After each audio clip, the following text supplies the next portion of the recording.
بالله من الشيطان الرجيم. بسم الله الرحمن الرحيم. نحمده ونصلي على رسوله الكريم. أما بعد فأعوذ بالله من الشيطان الرجيم. بسم الله الرحمن الرحيم. وقال الله تبارك وتعالى: لو أنزلنا هذا القرآن على جبل لرأيته خاشعا متصدعا من خشية الله وتلك الأمثال نضربها للناس لعلهم يتفكرون. وقال النبي صلى الله عليه وسلم: القرآن حجة لك أو عليك. عزتمندو درس د قرآن شروع کیدونکې دی. اولنی درس پدې کې دی چې د قرآن شروع د بسم الله نه او د الحمدلله نه شوې ده. قرآن مجید دا ډېر لوی عظیم کتاب دی او دا ډېر لوی کتاب دی، اوچتې درجې والا. دا هر قسم مسئلې حل پدې کې شته دی.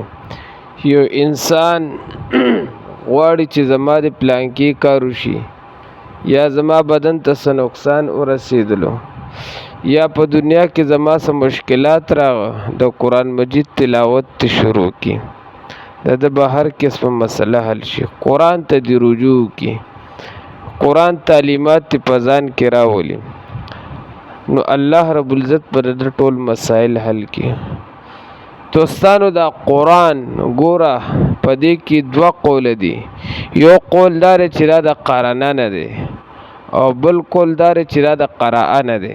چې دا قراءه شي معنی دا شو چې لوستل، نو مطلب دا شو د نبی له سلام باندې دا قرآن لوستل. د دې قرآن دې د پاره نازل شوی چې دا به هر ټیم لوستل کېږي تر قیامت پورې، هر ټیم به د دې تلاوت کېږي. دا لازمی خبره ده، دا ضروری خبره ده په هر مسلمان باندې چې د قرآن تلاوت کوي. کم کورونو کې، کم علاقو کې، کم ځایونو کې چې د قرآن والا خلق وي، د قرآن تلاوتونه کې، هغه ځایونو کې برکات وي، انوارات وي، پریشانیان نه وي، غمونه نه وي، ټینشن نه وي، او خوشحالي وي، مسرت او سرورت هغه خلقو ته ملاویږي. نو د لفظ د قرآن نه دا معلومه شو چې د دې تلاوت کول پکار دی. نن سبا دور ته ګوري خلکو قرآن ته شا کړی دی، چا په موبایلو کې اچولی دی، چا په ټیک ټاکونو کې اچولی دی، چا په فیسبوکونو کې. د موبایل ته دا قرآن پاتې شو. هغه زمونږ استادانو به ویل قرآن مجید په تاخونو کې زوړ شو، نو هغه کار دی. خلکو قرآن پرېښودو، د خلکو مشکلات ډېر شو، تکلیفات ډېر شو، خفګانونه ډېر شو، پریشانې ډېرې شوې، مشکلات په خلکو باندې راغله. خلک راګیر شو په لانجو کونجو کې، ځای په ځای دشمنانې، بغض، کینې، حسد، عداوت. دا څه د وجې نه؟ د قرآن تعلیمات خلکو پرېښودل، د قرآن درسونه خلکو پرېښودل. دغه رنګې علماء کرام حضرات چې په جوماتونو کې ترجمې کوي، د قرآن درس کوي، بار بار ورته چغې وي چې قرآن ترجمې ته کښېنئ، قرآن درس ته کښېنئ. خلک سوی مونږ سره ټیم نشته دی. دا انسان چې ذلیله دی، نن سبا وهل خوري، بې عزته دی، او هر ځای کې شرمنده دی. دا څه وجه ده؟ د دین د خپل ځان تابع کو، حالان کې د دین به ته تابع کېږي. نو د قرآن احکامات نشته دی، دین خلکو پرېښودلو. دې د وجې نه چې کم دی خلک پریشان دي، غمونه ډېر دي، مشکلات زیات دي.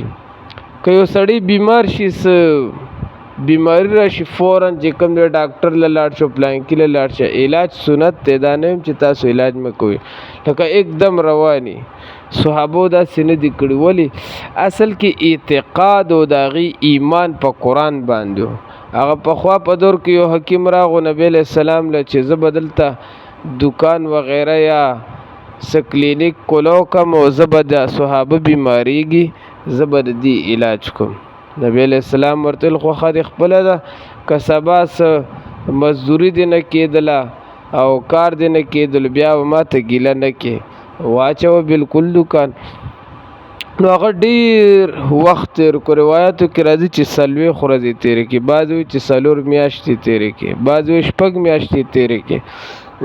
د حکیم له یو صحابي علاج لنه دی ورغلی.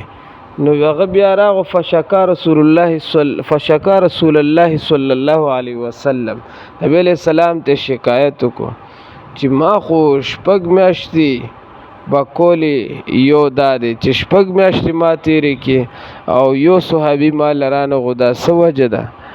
نو نبی علیہ السلام ورته وویل چې زما صحابه هم یتبعون بسنتی، هغې اتباع کوي زما د سنتو، دې د وجې نه هغې نه بیماریږي، بدن ته نقصان نه رسیږي، بدن کې فساد نه راځي، صحت کې کمزورتیا نه راځي. ولی هغې د سنتو مطابق خوراک کوي، زما هغې ته خپل سنت ښودلی دي. نو چې کله انسان خوراک په طریقه کوي د سنت طریقې باندې کوي، نو بیا خو ګوره معده محفوظه شوه، خېټه 3 ځایه کوي، یو ساته پرېږده، یو بوته پرېږده او یو خوراک ته پرېږده. نو دومره چې تو خورو چې هغه ساه اخیستل خو څه کې هغه ټول ځای نه پکې بند کړي، نو خورې به ستا معده کار شروع کړي. نو چې معده صحیح وي ټول بدن ته صحت، ټول بدن صحیح وي، سالم وي. ولې چې هلته کې معده کار خسته کولی شي، چې کله معده کې خلل راشي نو هغه ټول بدن کې خلل راشي، فساد راشي. نو نبی علیہ السلام هغه حکیم ته ویل چې ته خفه نشي، دغه رنګې زما صحابه په سنتو باندې چلیږي او قرآن موجود دی او زما سنت موجود دی، نو هغې ته د علاج کولو د حکیمانو ډاکټرانو ضرورت نشته دی. مونږ ته دا ضرورتونه ولې زیات شو؟ یو سړی د سوچو کې که نه چې ته به پرې راشي ډاکټر لازم دنه بغیر نه ښه کېږم، بس عقیده داسې جوړه شوې ده. اصل عقیده دا وي چې مونږ قرآن مؤثر ګڼلی وي، حقیقي مؤثر حقیقي خو الله دی، خو لکه د ټولو نه زیات په حقیقت کې په اثر کې د نورو شیزونو په مقابله کې مونږ قرآن پکار دی چې ترجیح ورکړی وي او دا مؤثر اکثر ګڼلی وي د نورو په نسبت باندې، نو بیا به مونږ نه بیماریدو او کورونو کې هم برکتونه نورانیت دا حاصلېدلو او خوشحالي به راته ملاوېدله. نو دې د وجې نه دا قرآن درس په مونږ کوو وقتاً فوقتاً، او تاسو ته به په یوټیوب باندې د قرآن ترجمه درس ملاویږي. نو برای مهرباني وکړئ تاسو دا زمونږ دا چینل سبسکرایب کړئ، لایک هم راکړئ، کمنټ هم وکړئ او دا شیر کړئ ملګرو سره زمونږ دا د یوټیوب لینک چې خلکو ته فایدو رسی، د قرآن په مقصد باندې پوه شي. او بله خبره ده چې قرآن د کرانه نه دی، مطلب دا پیوس کېدل، یعنی د دې مقصد دام دی چې دا د قرآن ټول مضامین خسته جوړ شوی دی په ترتیب سره، داسې یو کتاب هم څوک نشي جوړولی لکه کفارو چې د دې مقابله نشو کولی. او بل مقصد دا دی چې تاسو ځان د قرآن سره پیوس کړئ، قرآن پورې ځان انخلوئ، دا قرآن پورې ځان چې انخلوئ، د قرآن هغه څومره احکامات دي دا به ستاسو په زندګۍ کې راشي، یعنی د دې زندګي ځان کې راولي چې د دې زندګي ځان کې راوسته، په دنیا کې به هم خوشحاله وي، په آخرت کې به هم خوشحاله وي، هر ځای کې به کامیابي، غمونه به نه وي.